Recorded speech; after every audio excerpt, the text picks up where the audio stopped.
முருகப்பெருமானின் அருளும் வேலனின் அசைக்க முடியாத பக்தியும். ஒருமுறை கைலாயத்தில் சிவபெருமானும் அன்னை பார்வதியும் அமர்ந்திருக்க அவர்களின் அருமை மைந்தன் முருகப்பெருமான் தேவ சேனாதிபதியாக தன் கடமைகளை செவ்வனே செய்து கொண்டிருந்தார். இமயமலையின் அடிவாரத்தில் ஒரு சிறிய கிராமத்தில் வேலன் என்ற இளைஞன் வசித்து வந்தான். அவன் சிறுவயது முதலே முருகப்பெருமானின் மீது அளவற்ற பக்தியும் அசைக்க முடியாத நம்பிக்கையும் கொண்டவன். தினமும் காலை மாலை என இருவேளையும் அருகிலுள்ள குன்றின் மீதுள்ள முருகப்பெருமான் கோயிலுக்கு சென்று மனமுருகி வழிபடுவதை வழக்கமாக கொண்டிருந்தான். வேலன் மிகவும் ஏழ்மையான குடும்பத்தை சேர்ந்தவன். அவனுக்கு எந்தவிதமான உயர்ந்த கல்வியும் இல்லை, பெரிய செல்வமும் இல்லை. ஆனால் அவனிடம் இருந்த ஒரே ஒரு மிகப்பெரிய செல்வம் முருகப்பெருமான் மீது அவன் கொண்டிருந்த பக்திதான். அவன் தன் வாழ்வின் ஒவ்வொரு செயலையும் முருகப்பெருமானின் நாமத்தை சொல்லியே செய்வான். ஒரு சமயம் அந்த கிராமத்தில் கடும் பஞ்சம் ஏற்பட்டது. மழை பொய்த்து போனதால் நிலங்கள் வறண்டு பயிர்கள் கருகின. மக்கள் உணவுமின்றி நீரின்றி தவித்தனர். வேலனின் குடும்பமும் பஞ்சத்தின் பிடியில் சிக்கியது. பல நாட்கள் உணவு கிடைக்காமல் வேலன் மிகுந்த சிரமப்பட்டான். ஆனால் இந்த சூழ்நிலையிலும் அவனது பக்தி ஒரு சிறிதும் குறையவில்லை. தினமும் கோயிலுக்கு செல்வதை அவன் ஒரு நாளும் நிறுத்தவில்லை.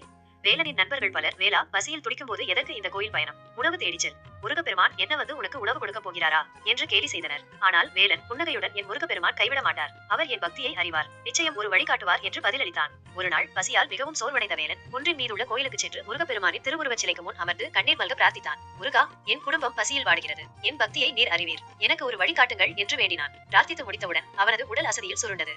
அப்போது ஒரு அதிசயம் நடந்தது. வேலனின் கனவில் முருகப்பெருமான் தோன்றினார். வேலா, உனது பக்திக்கு நான் மகிழ்ந்தேன். உன் குன்றின் அடிவாரத்தில் ஒரு சிறிய மாமரத்தின் அடியில் நீ கண்டறியாத ஒரு பொக்கிஷம் உள்ளது. அது உனது குடும்பத்தின் பசியை போக்கும். மேலும் அந்த இடத்தில் ஒரு கிணறு தோண்டினால் அந்த பகுதி மக்கள் அனைவருக்கும் குடிநீர் கிடைக்கும் என்று கூறி மறைந்தார். திடுக்கிட்டு எழுத வேலன் கனவில் கண்டதை எண்ணி ஆச்சரியப்பட்டான். ஒரு கணம் தயங்கினாலும் முருகப்பெருமானின் அருள்வாக்கின் மீது அவன் முழு நம்பிக்கை வைத்தான். உடனே குன்றின் அடிவாரத்திற்கு சென்று கனவில் கண்ட மாமரத்தை தேடினான். அங்கும் இங்கும் தேடி இறுதியில் ஒரு சிறிய மாமரத்தை கண்டான். மாமரத்தின் அடியில் மண்ணை தோண்ட ஆரம்பித்தான்.